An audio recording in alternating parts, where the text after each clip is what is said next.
Faz quase um ano que a minha mãe foi fazer os exames de rotina dela e descobriu que tinha uma doença que até então ela nem dizia o nome. Câncer de mama. Bem naquele momento em que a pandemia de Covid-19 parecia que poderia acabar, a minha família começava uma nova jornada em busca de preservar a vida. Durante o Natal de 2021, toda hora eu mencionava alguma coisa que eu tinha aprendido em quase uma década de jornalismo, a maior parte cobrindo ciência. Por exemplo, por várias vezes eu entrevistei a professora Yara Cristina de Paiva Maia, da Faculdade de Medicina da UFO, que coordena o grupo de pesquisa em Biologia Molecular e Nutrição, o Bionut, e com ela eu aprendi muito sobre a alimentação dos pacientes que fazem quimioterapia, como a importância de uma dieta anti-inflamatória, comendo mais frutas e outros vegetais e evitando consumir muito açúcar. Eu também fiquei observando os exames de imagem da minha mãe e lembrando das entrevistas com a professora Ana Cláudia Patrocínio, da Faculdade de Engenharia Elétrica da UFO. A Ana Cláudia e os cientistas que trabalham com ela investigam a distribuição de mamógrafos e o acesso da população aos serviços de rastreamento do câncer de mama. Eles já descobriram como esse acesso é desigual a depender do lugar onde a pessoa vive. E também encontraram formas de melhorar a qualidade dos exames de mamografia, mesmo quando o mamógrafo é mais antigo e meio ruim. Você pode ler essas e outras reportagens no portal Comunica UFO, mais especificamente no link comunica.ufo.br/tópicos/câncer-d-mama, tudo sem acento. E esse link também está na descrição do episódio. Bom, entrevistas com cientistas tinham sido muitas, mas pela primeira vez eu começava a ir a consultas com oncologistas e mastologistas, que explicavam o que minha mãe tinha e o que nós precisávamos fazer a partir dali. Foi quando conhecemos o médico Donizete William Santos, que vai conversar com a gente nesse episódio. Também vamos ouvir outros médicos e pesquisadores, o Paulo Henrique de Souza Fernandes e a Camila Toffoli Ribeiro. E aqui na divisão de divulgação científica da UFO, a gente ainda ficou pensando, durante as reuniões de pauta, quando escolhemos fazer um episódio sobre Outubro Rosa e Novembro Azul, que é preciso falar sobre câncer sem sermos cisnormativos. É preciso falar com todas as pessoas que têm mama, útero, próstata. Por isso, nós vamos falar sobre o Centro de Referência e Assistência Integral para a Saúde Transespecífica, o CRAST. E vamos ouvir um homem e uma mulher trans, o Zion Garcia e a Lucy Souza. Eu sou Dielen Borges, jornalista na Divisão de Divulgação Científica, vinculada à Diretoria de Comunicação Social da Universidade Federal de Uberlândia, a UFO, e estarei com vocês neste episódio do Ciência ao Pé do Ouvido sobre Outubro Rosa e Novembro Azul para quem tem mama e próstata. Episódio 69, Saúde entre o rosa e o azul.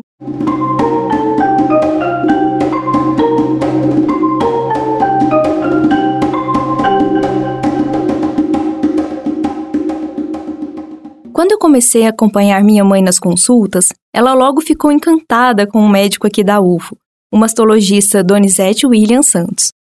Ele vai contar pra gente quem é ele no hospital e na plataforma Lattes, como a gente gosta de saber. Oi, Dielen. Gostaria de enviar um abraço também aos ouvintes. Muito bom estar aqui para a gente poder estar conversando alguma coisinha sobre prevenção.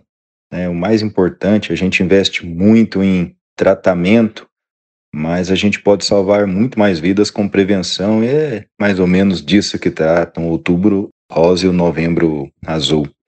Meu nome é Donizete William Santos, sou mastologista, médico assistente da Faculdade de Medicina da Universidade Federal de Uberlândia, sou coordenador do serviço de mastologia do Hospital de Clínicas da UFO, e sou prata da casa, Passei aqui no vestibular em 93, fiz a graduação toda na UFO, na Faculdade de Medicina, a primeira residência médica em ginecologia e obstetrícia também na nossa Faculdade de Medicina, na nossa FAMED, UFO, e depois saí para fazer o segundo programa de residência em ginecologia oncológica e mastologia na Universidade Federal do Triângulo Mineiro, em Uberaba.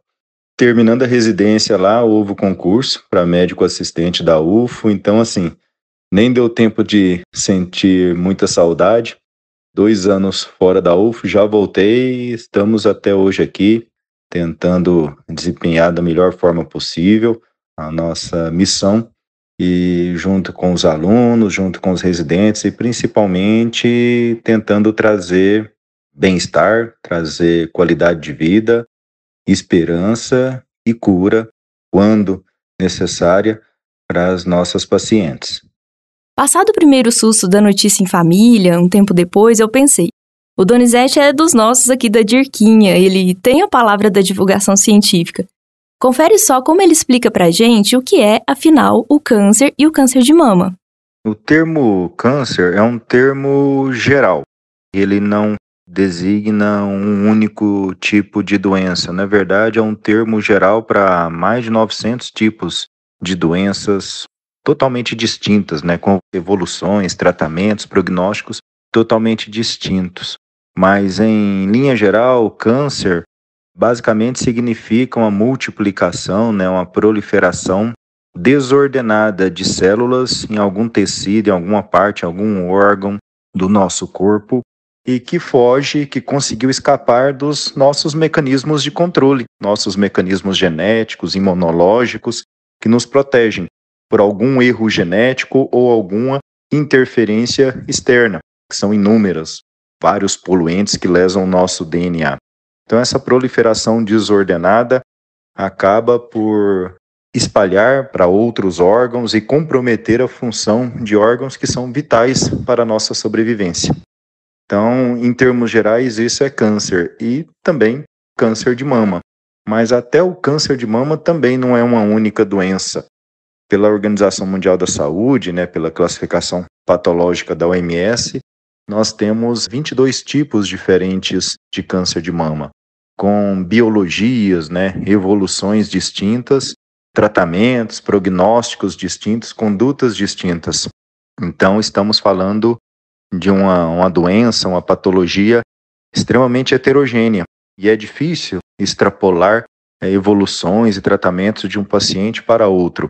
Quando a gente fala em câncer de mama, na verdade, a gente está falando do órgão só, onde está acontecendo, ocorreu o problema, que é na mama, e que houve uma proliferação desordenada de células nesse órgão, nessa mama. Mas não é possível inferir mais nenhum dado a respeito, basicamente apenas sabendo sobre o termo câncer de mama. É uma patologia extremamente heterogênea. E para quem tem próstata? A gente chamou outro médico da UF para conversa, o Paulo Henrique de Souza Fernandes, que é chefe do Serviço de Cirurgia Geral e do Serviço de Cirurgia Oncológica do Hospital de Clínicas. Olá, eu gostaria de agradecer a oportunidade e parabenizá-los por essa importante iniciativa. Meu nome é Paulo Henrique de Souza Fernandes e sou cirurgião oncológico.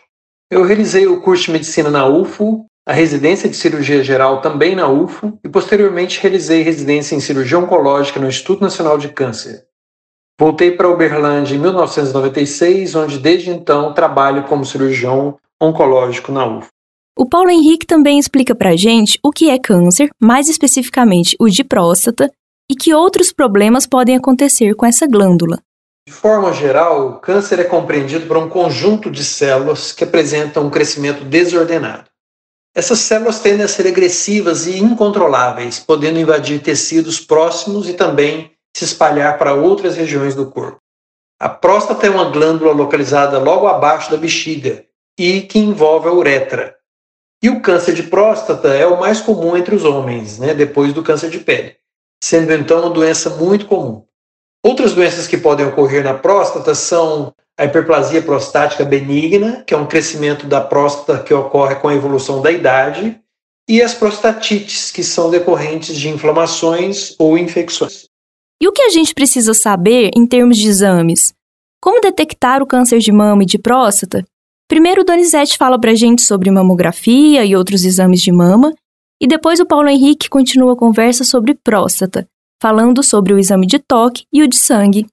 Bom, entre os exames de imagem que aplicamos para investigar qualquer queixa clínica da paciente ou alteração no nosso exame físico, no exame clínico que o médico realiza no momento da consulta, de rotina da paciente, dentre os exames de imagem, o único método que mostrou impactar na mortalidade do câncer de mama até agora é a mamografia, O rastreamento mamográfico é é a metodologia que a gente aplica e que demonstrou, por pelo menos 11 grandes estudos randomizados, diminuir de forma significativa a mortalidade por câncer de mama, naquelas pacientes assintomáticas que tiveram seus tumores, as suas doenças detectadas ao exame mamográfico. Mas a mamografia, ela não é perfeita. Ela não vai conseguir detectar todos os casos de câncer de mama. Nós sabemos que, dependendo da idade da paciente, do momento em que se inicia o rastreamento por mamografia, que pode ser a partir dos 40 anos, anualmente, essa é a recomendação da Sociedade Brasileira de Mastologia, ou a recomendação do Ministério da Saúde, que é bianual a partir dos 50. De acordo com a idade, com o passado, com a paridade da paciente, né, de acordo com o número de filhos que a paciente teve, com a composição corporal da paciente, com a própria constituição genética, a gente pode ter mamas mais e menos fáceis de serem avaliadas por mamografia, de tal forma que, em média, 9 até 20% dos cânceres de mama a mamografia pode não detectar. Então, eventualmente, dependendo da situação clínica, a gente faz uso de outras ferramentas, como o ultrassom de mamas e até num grupo bastante restrito de pacientes, a ressonância mamária. Em pacientes jovens, pacientes com menos de 40 anos, quando a paciente vem ao consultório com uma queixa clínica, palpou algum nódulo, uma diferença de densidade mamária, uma alteração de pele, ou o médico detecta na consulta de rotina alguma alteração que ele não soube avaliar completamente no momento da consulta, em pacientes jovens com menos de 40 anos, a nossa primeira opção é realizar o ultrassom de mamas. Caso confirme alguma coisa suspeita, a gente pode até prosseguir para a mamografia e, eventualmente, a ressonância. A ressonância é muito restrito o grupo de pacientes onde a gente emprega a ressonância. Basicamente, após a paciente com diagnóstico de câncer de mama já confirmado, principalmente se é uma paciente mais jovem, com a mama mais densa, onde a mamografia tem dificuldades de avaliar toda a extensão da doença, ou pacientes com alto risco familiar, né, várias gerações apresentando cânceres de mama, ovário, pâncreas, intestino grosso, cólon, próstata, então, que nos leva a pensar numa síndrome familiar de câncer, a gente pode também estar empregando a ressonância associada à mamografia de rastreamento. Ou então em pacientes que já sabidamente têm uma mutação, né, para câncer de mama, de alto risco para câncer de mama, também a gente pode associar a ressonância com a mamografia para o rastreamento. Mas esse é um grupo muito seleto. Apenas 5 a 10% dos cânceres de mama são cânceres de mama hereditários. Então, a grande maioria das pacientes, normalmente usamos só mamografia ou, eventualmente, mamografia complementado com ultrassom.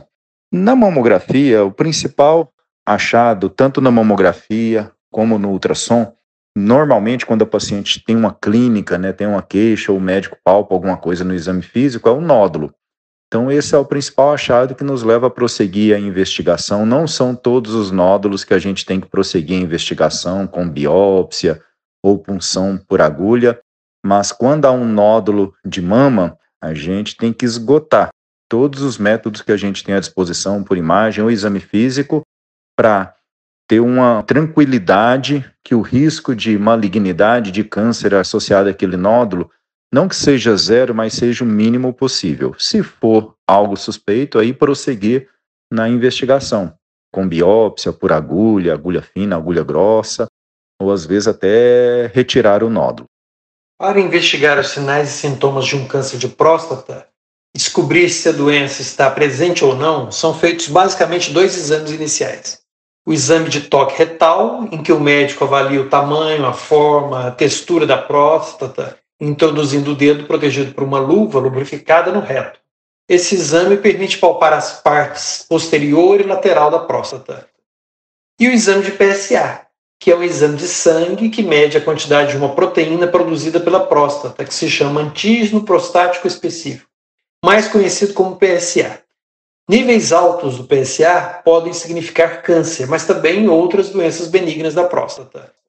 A partir dessa avaliação inicial, se houver grande suspeição para o câncer, outros exames se fazem necessários, incluindo a ultrassonografia transretal da próstata e também a ressonância multiparamétrica da próstata. Esses exames conseguem verificar características morfológicas da próstata e, às vezes, visualizar o tumor, que aparece geralmente como uma nodulação. A ressonância multiparamétrica é mais sensível e geralmente consegue delimitar a extensão da tumoração com muito mais precisão.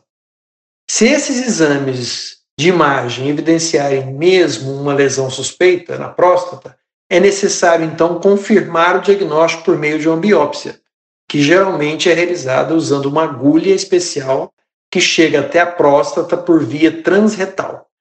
Esse procedimento também é feito guiado por um exame de imagem. Nessa biópsia são retirados pequenos fragmentos da próstata que são analisados em laboratório de patologia. O câncer é uma doença que ainda assusta quando a gente ou alguém que a gente ama recebe o diagnóstico. Mas câncer pode sim ter cura ou ter controle que aumente a expectativa de vida, mesmo em caso de metástase. É uma doença que faz ou fará parte da vida de milhões de pessoas, e é importante entendermos as formas de tratamento, como quimioterapia, radioterapia, cirurgia, entre outras formas, inclusive todas disponíveis no SUS. O tratamento do câncer de próstata é feito por meio de uma ou de várias técnicas, que podem ser combinadas ou não. A principal delas é a cirurgia, que pode ser aplicada junto com radioterapia e tratamento hormonal, conforme cada caso. A cirurgia pode ser aberta, tradicional, ou por videolaparoscopia, ou por abordagem robótica. Quando localizado apenas na próstata, o câncer pode ser tratado com cirurgia oncológica, radioterapia e até mesmo observação vigilante, em alguns casos especiais. No caso de metástase, ou seja, se o câncer da próstata estiver se espalhado para outros órgãos, a radioterapia é utilizada junto com o tratamento hormonal e também com tratamentos paliativos. A escolha do melhor tratamento é feita individualmente por médico especializado, caso a caso, após definir quais os riscos, benefícios e melhores resultados para cada paciente, conforme a fase da doença e as condições clínicas do paciente.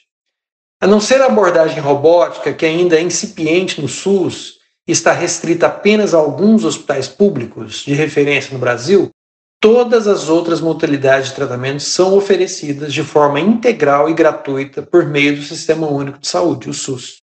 Em linhas gerais, nós temos 2 grupos de tratamento aplicados no câncer de mama: o tratamento local e regional e o tratamento sistêmico, com medicamentos que atuam no corpo inteiro.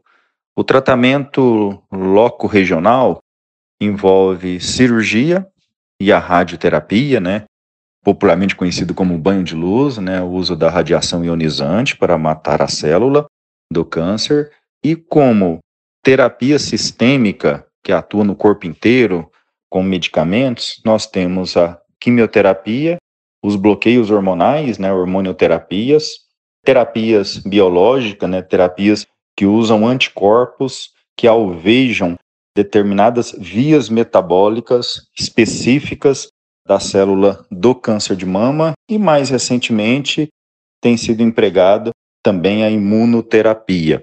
Dessas terapias, praticamente todas, ou as principais, ou as cientificamente comprovadas impactar na cura do paciente, nós temos à disposição do SUS.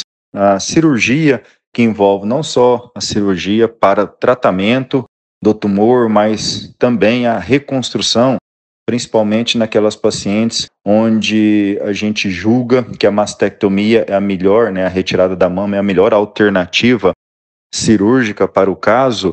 Temos legislação que determina a reconstrução mamária com próteses, com expansores, como parte do tratamento. Então, isso também é ofertado pelo SUS. Alguns serviços ainda têm dificuldade de conseguir prótese, questão de fornecedores, questões locais de serviço para serviço, mas nós temos feito muitas cirurgias reconstrutoras, cirurgias oncoplásticas aqui na nossa faculdade de medicina. A radioterapia, sim, temos a radioterapia tridimensional, com formada 3D, com aceleradores lineares, aparelhos modernos também que o SUS fornece. Quimioterapia, as principais medicações, as medicações comprovadamente eficazes em câncer de mama, também conseguimos. Eventualmente, em um momento, em uma semana, um mês, uma medicação ou outra pode faltar, mas em termos gerais, as medicações aprovadas e comprovação científica de benefício para paciente em termos de aumento de cura são ofertadas pelo SUS também. A imunoterapia nós ainda não temos no SUS, mesmo porque é uma terapia muito nova, que ainda não está completamente determinada a sua importância no sentido de aumentar a cura. Muitas aumentam a resposta tumoral no sentido da gente, por exemplo, deixar de fazer uma mastectomia, né, uma cirurgia mais radical, para uma cirurgia mais conservadora, mas a imunoterapia impactando na cura da paciente, e tudo isso é muito novo. Então, esse tipo de tratamento ainda não foi incorporado no SUS. Mas tudo que existe de primeira linha em tratamento, sim, o SUS oferta, com algumas dificuldades pontuais em um período. Por exemplo, na pandemia tivemos muitas dificuldades, mas estamos conseguindo tratar a paciente de forma digna, correta e científica. Isso aí não há dúvida quanto a isso. E dá para prevenir câncer, ou pelo menos evitar os fatores de risco? O Paulo Henrique fala sobre a prevenção primária e secundária. E o Donizete explica que o rastreamento não necessariamente previne, mas ajuda demais a evitar formas mais graves. E tem algumas dicas sobre hábitos saudáveis. Sim, é possível evitar o câncer. A prevenção pode ser dividida de duas formas. A prevenção primária, que envolve hábitos de vida, que tem o objetivo de tentar bloquear a formação de células cancerígenas. E a prevenção secundária, que já não é capaz mais de inibir a formação do câncer, mas pode ajudar a descobrir a doença no início, que já é uma grande vantagem. A prevenção secundária é realizada com o exame médico e exames laboratoriais e de imagem, como já descrevemos. Prevenção primária é a mais importante. Já está comprovado que uma dieta rica em frutas, verduras, legumes, grãos, cereais e com menos gordura, principalmente as de origem animal, ajuda a diminuir o risco de câncer e também de outras doenças crônicas, não transmissíveis. Nesse sentido, outros hábitos saudáveis também são recomendados, como fazer no mínimo 30 minutos diários de atividade física, manter o peso adequado à altura, diminuir o consumo de álcool e não fumar. Entre esses fatores que mais ajudam a prevenir o câncer da próstata estão ter uma alimentação saudável, manter o peso corporal adequado, praticar atividade física, não fumar e evitar o consumo de bebidas alcoólicas. Bom, infelizmente, com exames de imagem ou exames de sangue, a gente ainda não tem essa possibilidade de prevenir completamente, de evitar o câncer de mama através de solicitação de realização de exames. O próprio rastreamento mamográfico, indicado anualmente a partir dos 40 anos, para a população de baixo risco, que não é de alto risco genético ou familiar para câncer de mama, o nome já diz, é um rastreamento, É um esforço na tentativa de detectar, caso a paciente tenha câncer, no seu estágio mais inicial. E detectando no estágio mais inicial, diminuir a quantidade de tratamento, a toxicidade do tratamento e aumentar a cura. Então, o objetivo dos exames de rotina de mama são prevenir a morte pelo câncer de mama, mas por enquanto não conseguimos prevenir o câncer de mama por exames de imagem ou exames de sangue. Agora, a gente pode sim mudar alguns fatores associados a aumento de risco para câncer de mama. Não só mama, 1/3 de todos os cânceres, daqueles mais de 900 tipos de tumores que eu citei lá no início, está associado a obesidade, sedentarismo e tabagismo. 3 fatores potencialmente modificáveis. Então, só da gente perder peso, uma dieta mais qualificada, com menos carboidrato, menos açúcar, em linhas gerais, não fumar, isso aí eu acho que não precisa nem falar os malefícios do cigarro. E principalmente, e aí sim, comprovadamente, no câncer de mama, a atividade física, pelo menos meia hora de atividade física, de moderada a intensa, 5 a 6 vezes por semana. A Organização Mundial da Saúde traz de 150 até 300 minutos por semana fracionados de atividade física moderada e intensa. O que é essa atividade física moderada? É aquela que durante a atividade física você não consegue conversar muito não. O fôlego que você tem é só para atividade física. Se você mantiver essa rotina, aí sim, você realmente pode diminuir de 20% até 30% a chance de você desenvolver um câncer de mama no futuro. Então, não tem nada altamente sofisticado, altamente tecnológico e de alto custo, não. Para a gente viver muito e com muita qualidade, são as coisas simples da vida. É se alimentar bem, com qualidade, sem exageros, se exercitar, controlar o peso corpóreo, evitar a todo custo a obesidade. Obesidade aumenta em 30% o câncer de mama. Não fumar, tentar ter uma boa noite de sono, repousar. Então são coisas simples que aumentam a nossa longevidade, a nossa qualidade de vida. Dessa forma que a gente consegue diminuir bastante o número de casos de câncer de mama. E lembra que falamos no começo desse episódio que as pessoas trans também devem ser incluídas nas campanhas Outubro Rosa e Novembro Azul? Você que é ao pé do ouvider e ouviu nosso episódio 53 sobre transgeneridade e a ciência nesse processo, já sabe que a UFO tem um Centro de Referência e Assistência Integral para a Saúde Transespecífica, o CRAST. Naquele episódio, nós entrevistamos a coordenadora do CRAST, a professora Flávia do Bom Sucesso Teixeira, que é vinculada à Faculdade de Medicina da UFO, e ela explicou pra gente como o centro funciona. Se você ainda não ouviu, já coloca na fila de reprodução no seu aplicativo. No episódio de hoje, nós vamos ouvir outra médica do CRAST, a ginecologista e obstetra Camila Toffoli Ribeiro, que vai falar um pouco mais sobre a inclusão das pessoas trans nas campanhas Outubro Rosa e Novembro Azul. O meu nome é Camila Toffoli Ribeiro, sou professora do Departamento de Ginecologia da Universidade Federal de Uberlândia. E eu trabalho como médica que compõe a equipe do CRAST, que é o Centro de Referência de Atendimento Integral a Pessoas Trans, do Hospital de Clínicas da UFO. Eu faço tanto a parte de tratamento hormonal, como os cuidados ginecológicos neste ambulatório. Portanto, a minha experiência é em promover esse cuidado integral de pessoas trans, em que a gente vai tanto fazer hormonização, como fazer todos os aspectos preventivos de câncer, né, de cuidado do câncer, de exames de rastreio de câncer, de exame clínico para prevenção de câncer em pessoas trans. Com relação à campanha Outubro Rosa, é extremamente importante que as mulheres trans se sintam acolhidas e incluídas nesse Outubro Rosa, porque normalmente ele é referente, assim, ele é direcionado, esse Outubro Rosa, somente às mulheres cis. Quando a gente sabe que as mulheres trans, elas fazem uso de estrogênio, que é o hormônio feminino, né? Muitas vezes também de progesterona.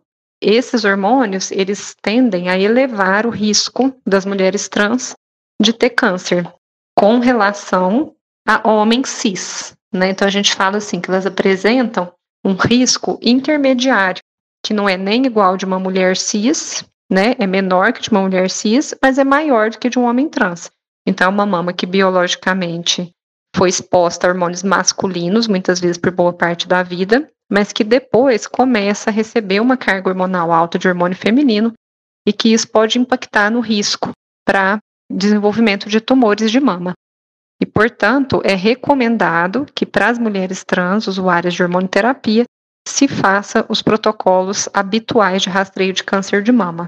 No Brasil, pela Sociedade de Mastologia e pela Sociedade de Ginecologia e Obstetrícia, esse rastreio começa com mamografias a partir de 40 anos de idade. E para o Ministério da Saúde, por outro lado, esse rastreio se inicia a partir de 50 anos. Ou seja, essa idade do rastreio e a inclusão das mulheres trans no rastreio não deve ser diferente das mulheres cis. Portanto, seria muito importante que a gente tivesse essas campanhas de Outubro Rosa também direcionadas para essa população.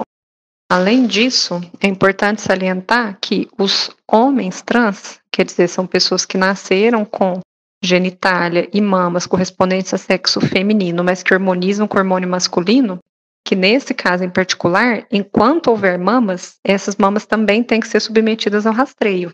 Então, tanto para as mulheres trans como para os homens trans não operados, quer dizer, que não fizeram mastectomia, o rastreio deve ser mantido, tá? Então, tem que ser uma campanha para todos.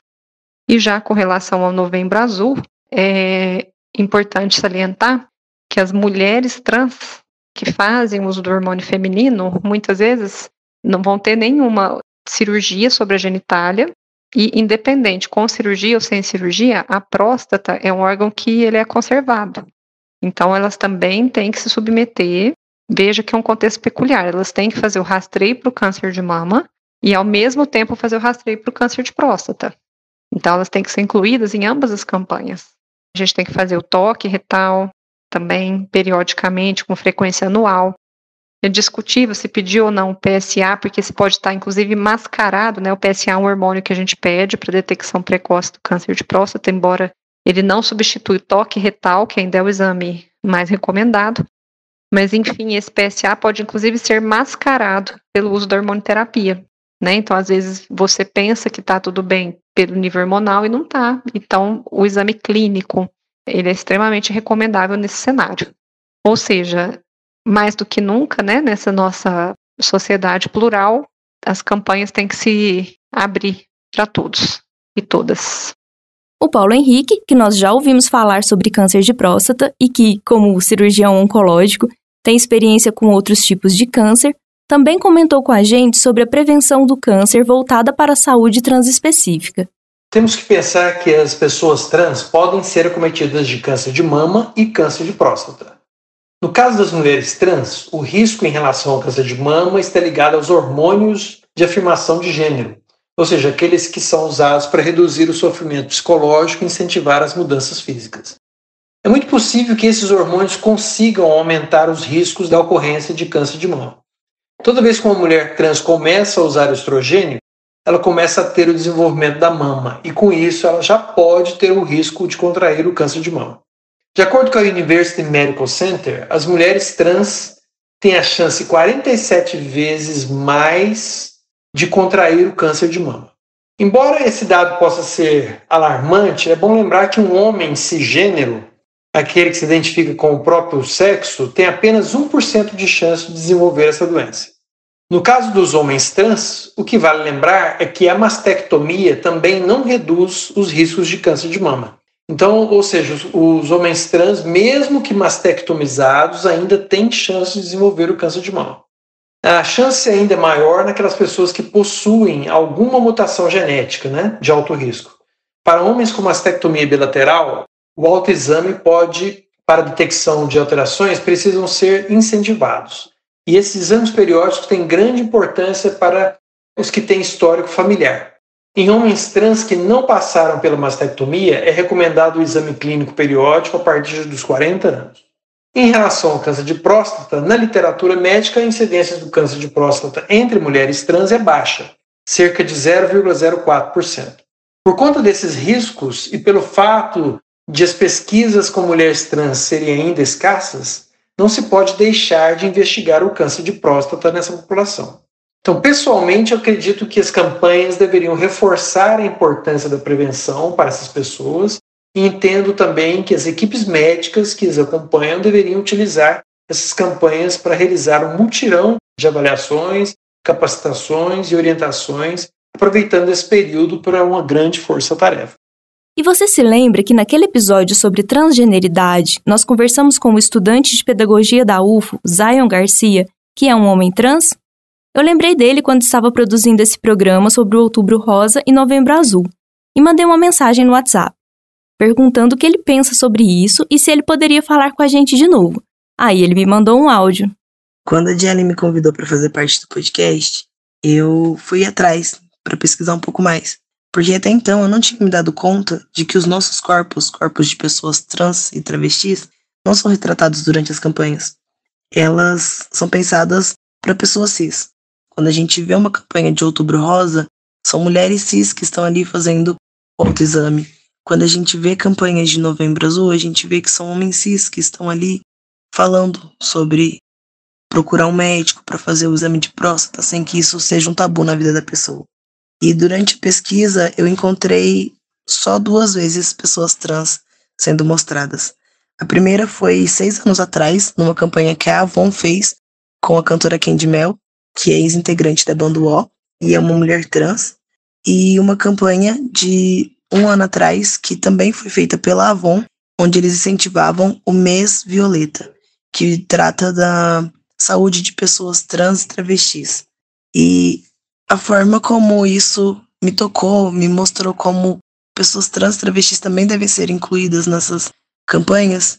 Isso mostra que os nossos corpos reais, corpos de trans e de travestis, precisam ser mostrados para incentivar que outras pessoas, principalmente o pessoal que está se redescobrindo agora, que está se entendendo, possa continuar com o autoexame, que não ache que isso é uma coisa exclusiva de pessoas cis, porque mulheres trans e travestis também precisam fazer o exame de próstata. Homens trans também precisam fazer o autoexame, assim como homens cis precisam fazer o autoexame para o câncer de mama, porque infelizmente pode acontecer com todo mundo. E a melhor maneira de nos incluir nessas campanhas é mostrando os nossos corpos de verdade. Eu também me lembrei de uma mulher trans que eu gosto muito de acompanhar o trabalho dela como divulgadora científica, a Lucy Gomes de Souza. Hoje ela é professora na Faculdade Estácio do Amazonas e na Universidade Federal do Amazonas. Fez mestrado e doutorado em Zoologia pela Universidade Federal do Rio de Janeiro, mas a graduação em Ciências Biológicas a Lucy fez aqui na UFO e chegou a atuar como professora no campus Pontal. Eu também conversei com ela sobre as campanhas de prevenção ao câncer de mama e de próstata.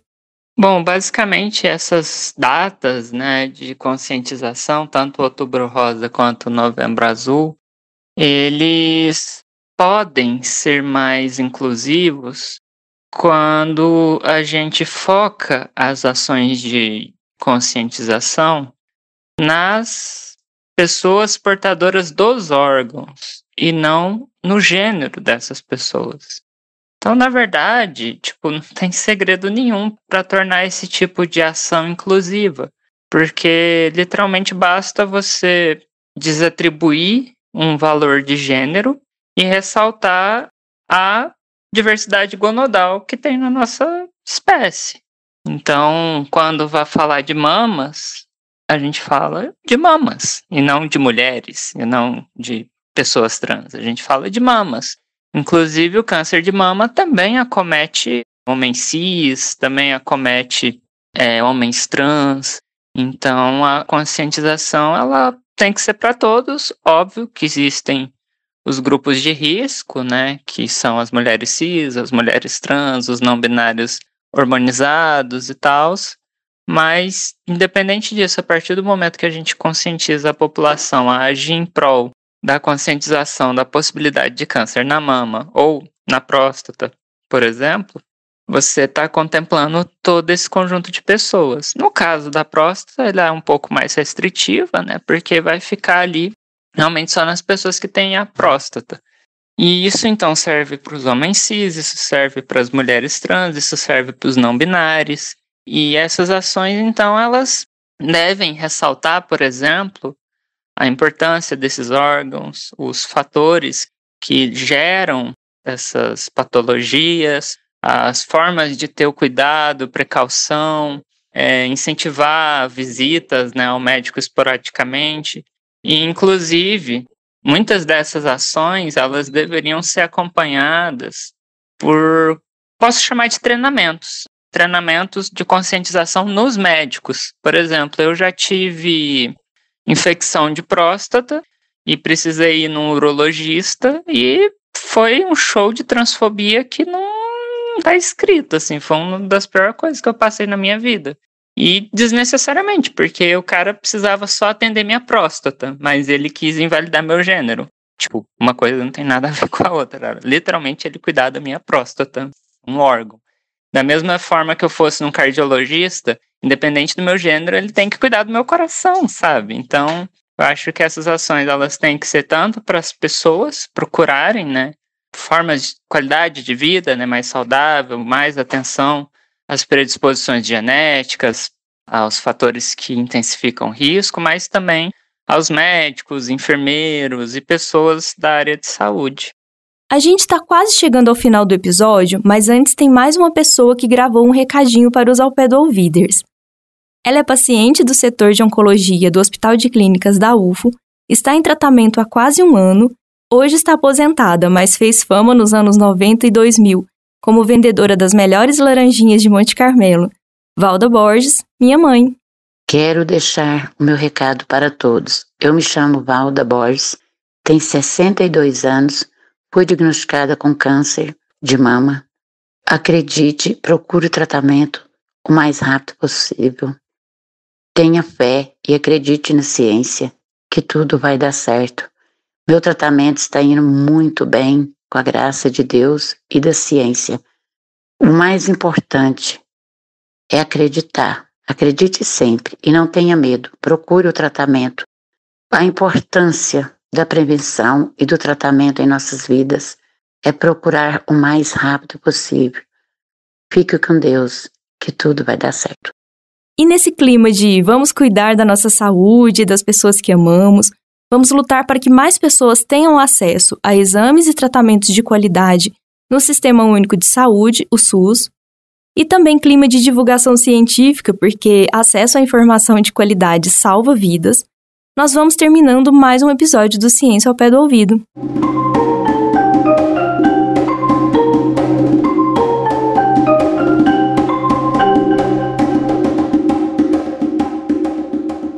Você, ao pé do ouvido, gostou desse episódio? Compartilha com seus amigos e nas suas redes sociais e marca a gente.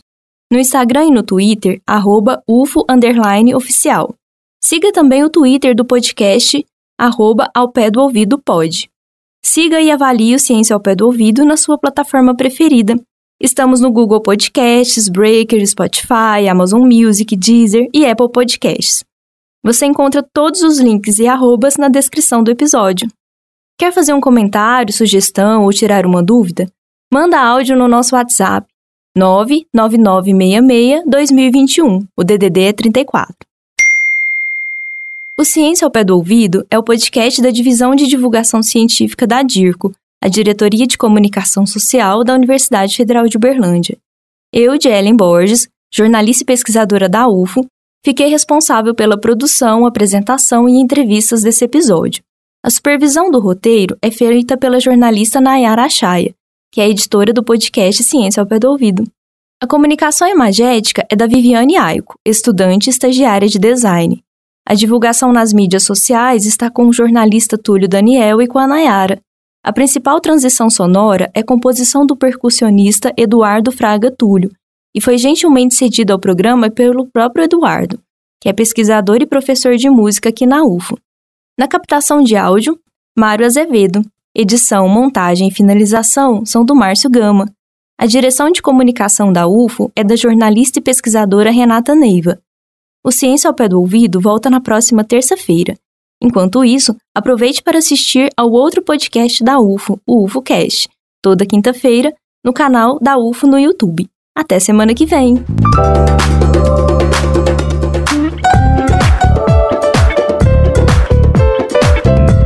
Ciência